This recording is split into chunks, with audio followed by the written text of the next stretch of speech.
샬롬, 좋은 아침입니다.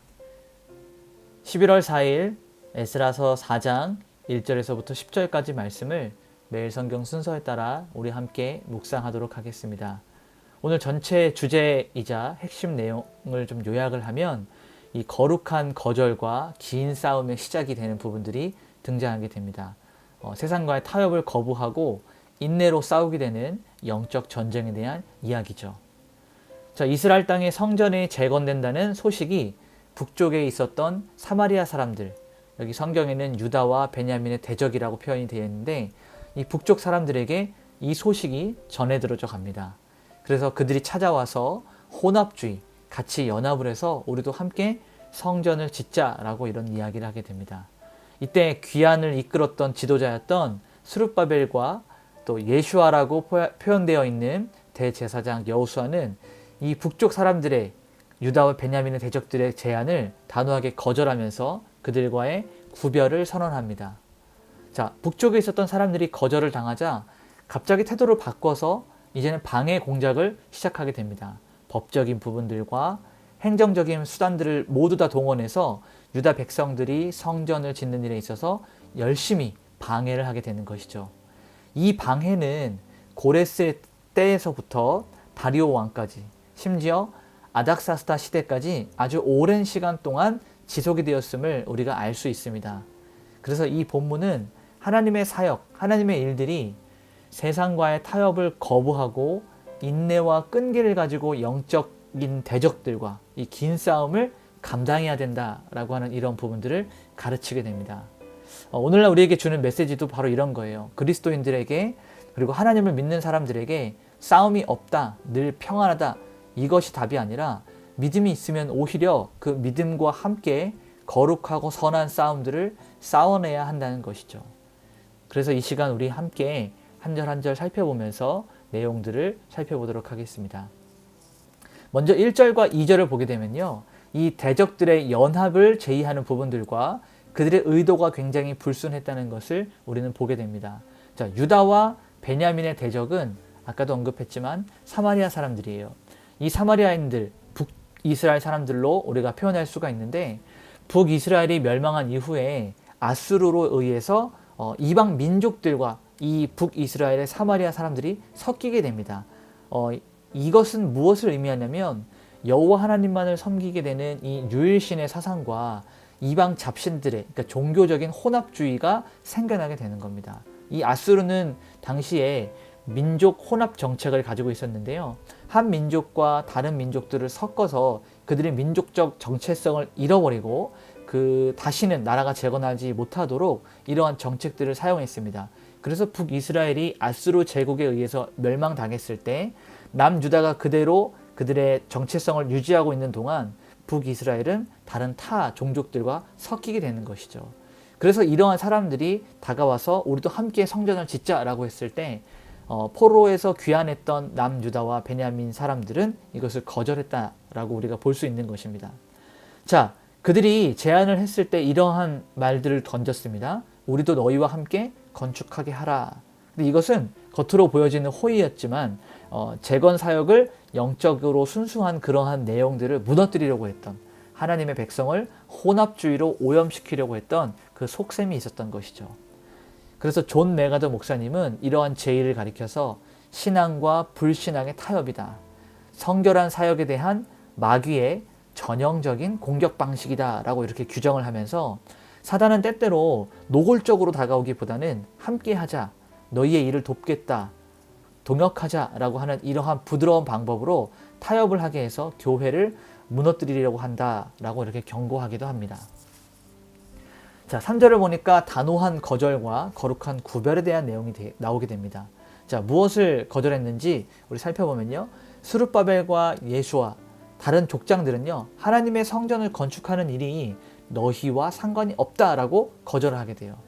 그러니까 이들은 고레스 왕의 명령에 따라서 오직 우리, 그러니까 남은 자만이 여호와를 위하여 건축할 것이다 라고 분명히 선포합니다. 왜냐하면 성전 건축하는 일은 오직 언약 백성에게만 부여된 구속사적 사명이었기 때문에 그래요. 그러니까 남은 자다라고 이야기했는데, 이 당시 때만 해도 남은 자는 이스라엘 백성들, 이스라엘 땅에서 바벨론으로 끌려가지 않은 자들이 남은 자들이었고 구원받은 자들이었다라고 생각이 있었는데 포로들이 귀환하면서부터 이 개념이 바뀌기 시작합니다. 오히려 포로로 끌려갔다가 다시 돌아오는 자들이 남은 자고 구원받은 자고 하나님의 일들을 이루는 자들이다라고 개념이 바뀐 거예요.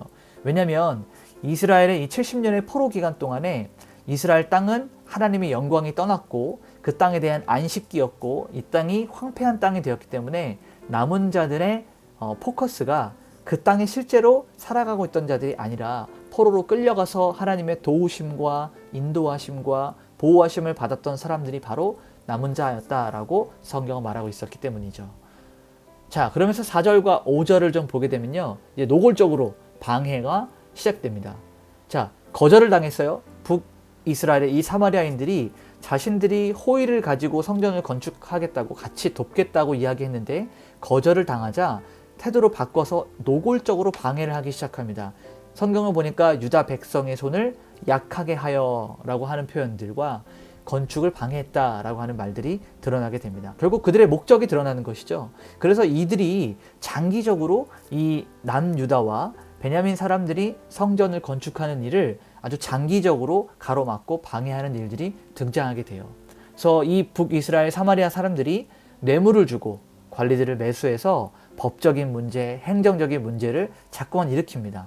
근데 우리가 좀 주목해 봐야 될 점은 무엇이냐면 이 방해가 고레스 왕에서부터 다리오 왕까지 약 10년이 넘게 장기간 동안 지속이 됐다는 사실이에요. 그러니까 성전 재건 사역이 단순하고 일시적인 고난이 아니라 지속적인 영적 전쟁이었다라는 것을 보여주고 있습니다. 자, 6절에서부터 10절까지 말씀을 보게 되면 아하수에로 왕 때에 또 고발이 일어나요. 성전 건축에 대한 일들 뿐만 아니라 예루살렘 성읍에 대한 고발이 계속해서 이 방해 세력들에 의해서 계속됩니다. 그리고 아닥사스다 왕 때에도 고발이 되는데 비슬람, 미르드라, 다부엘 등의 지도자들이 아람 문자로 고발장을 올렸어요. 이는 언어와 여러 가지 외교 수단을 총동원해서 공식적으로 이스라엘 사람들을 방해했다라는 것을 우리가 알 수 있습니다. 그리고 방해 세력의 명단이 등장하게 되는데요. 방백이라고 하는 총독 루흠과 서기관 심세를 비롯해서 수많은 이방 족속들이 이름이 이렇게 등장하게 됩니다. 그러니까 이것을 보면서 방해 세력들이 얼마나 광범위하고 조직적이었는지를 우리가 볼 수 있다는 것이죠. 그래서 오늘 이 묵상 내용의 원포인트로 우리가 이것을 좀 정리해 보면 하나님의 거룩한 재건은 타협을 거부한다라는 거예요. 세상과의 타협을 거부한다. 그리고 방해에 굴하지 않는 이 인내하는 영적 전쟁을 요구한다라는 겁니다. 이것을 조금 더 설명하게 되면 이 북쪽의 사마리아인들, 북이스라엘 사람들은 연합을 제의했어요. 근데 함께 하자라고 하는 달콤한 유혹으로 다가오지만 결국은 이 남유다 사람들의 신앙의 순수성을 파괴하려고 하는 그 독이 들어있었다는 것이죠.